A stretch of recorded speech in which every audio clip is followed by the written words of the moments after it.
7h33 e agora a gente faz a repercussão dos protestos de domingo. Ontem, representantes dos poderes constituídos e de entidades da sociedade civil organizada se posicionaram sobre as manifestações que mobilizaram o Brasil. Na Assembleia Legislativa, o presidente Gelson Merizio afirmou que a classe política precisa entender que não poderá ter um bom resultado nas próximas eleições se não tirar lições desse episódio. Todos aqueles que quiserem ter vida neste processo vão ter que entender o recado das ruas e terem no seu dia a dia a postura ética, transparente e correta. O governador do estado, Raimundo Colombo, afirmou que a manifestação é a prova de que o atual modelo de gestão do país tem que mudar. O modelo está falido, o Estado brasileiro ele é ineficiente, ele é muito caro, os vícios da Constituição se avolumaram e inviabilizaram o Estado e logo nós vamos estar tratando, eu não tenho dúvida, de uma nova Constituinte. Já o presidente da Fiesc disse que esse é o momento para as reformas e a retomada do crescimento. Tem que fazer um grande pacto de governabilidade, um pacto que promova o desenvolvimento mais justo do país. E o setor privado também tem que dar a sua contribuição. Em meio aos milhares de manifestantes, teve muita gente que defendeu o impeachment da presidente Dilma, possibilidade prevista na Constituição, e outros que defenderam uma intervenção das Forças Armadas. Para estes grupos que estiveram na manifestação de domingo, o presidente da Comissão de Direito Constitucional da OAB é enfático. Falar de impeachment, discutir impeachment, levantar, é correto porque tem uma previsão constitucional. Por sua vez, a chamada intervenção constitucional militar é um monstrengo criado por alguns que querem voltar a uma época que a gente não deve voltar. Ontem, a presidente Dilma se reuniu com 9 ministros considerados o núcleo político do governo para analisar os recados das urnas. Em solenidade no Palácio do Planalto, a presidente comentou as manifestações. A credibilidade das instituições e a preservação das regras da democracia são os melhores antídotos contra a corrupção, a intolerância e a violência. É com a democracia que se vencerá o ódio. É com a democracia que se combaterá corruptores e corrompidos. Senhoras e senhores, sexta-feira em ontem, centenas de milhares de brasileiros saíram às ruas para se manifestar com toda a liberdade, de forma pacífica e sem violência.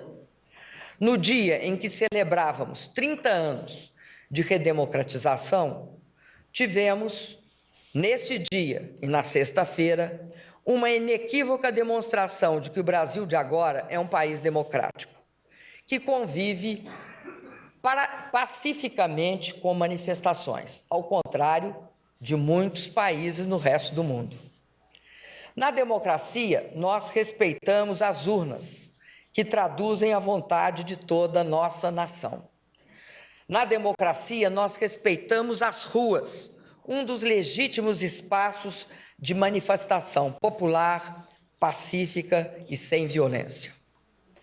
Reitero minha convicção de que a conjuntura atual aponta para a necessidade urgente da realização de uma ampla reforma política. Sei que o protagonista dessa reforma política é toda a população brasileira, mas também sei que o espaço adequado para ela é o Congresso Nacional. Nesse aspecto, acredito que um amplo debate entre todos os órgãos é crucial. Acredito que faz parte da construção de uma nova etapa, uma reforma política efetiva. Senhoras e senhores, o meu compromisso é governar para os 203 milhões de brasileiros. Sejam os que me elegeram, sejam os que não votaram em mim. Sejam os que participam das manifestações, sejam os que não participam. Roberto Azevedo já está aqui com a gente no estúdio. Roberto, os aliados da presidente Dilma recomendam mais ação do que reação. Como que se explica isso? Verdade, Marcelo. Quando a presidente fala de ódio, ela fala dos dois lados. Porque dentro do governo e dentro de quem apoia o governo também tem muito ódio. E isso é histórico. E tem que ser disseminado uma cultura dentro dos partidos políticos, dos segmentos sociais, sejam eles quais forem, de que não adianta governar com o fígado, tem que governar com o cérebro. Ela está correta. na avaliação dela. É o Congresso Nacional que tem que tocar a tal da reforma política, que nós vamos falar um pouquinho mais daqui a pouco, sobre detalhes dela. Mas é o governo federal, é o Palácio do Planalto que trava essa reforma.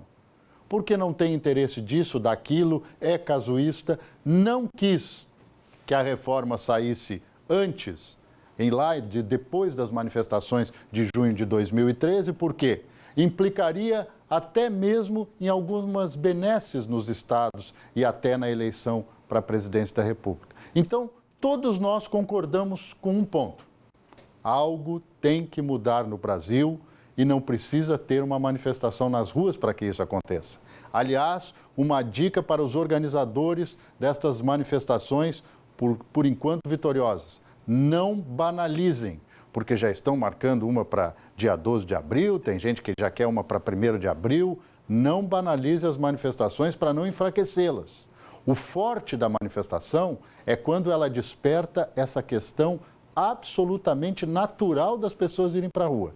Quando ela força, quando ela quer forçar uma situação, aí nós entramos na parte do discurso da presidente que nem os aliados concordam, que é a exceção.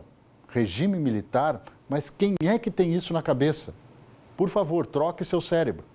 Você não sabe, vocês não viveram esta época para imaginar que isso é a solução de algum problema. Não deu certo em lugar nenhum no mundo, como também o comunismo não deu. É uma realidade e precisamos conviver com ela. A reação de que falam é para resolver os problemas e deixar o discurso um pouquinho para o lado. Daqui a pouco eu volto para falar mais de reforma política.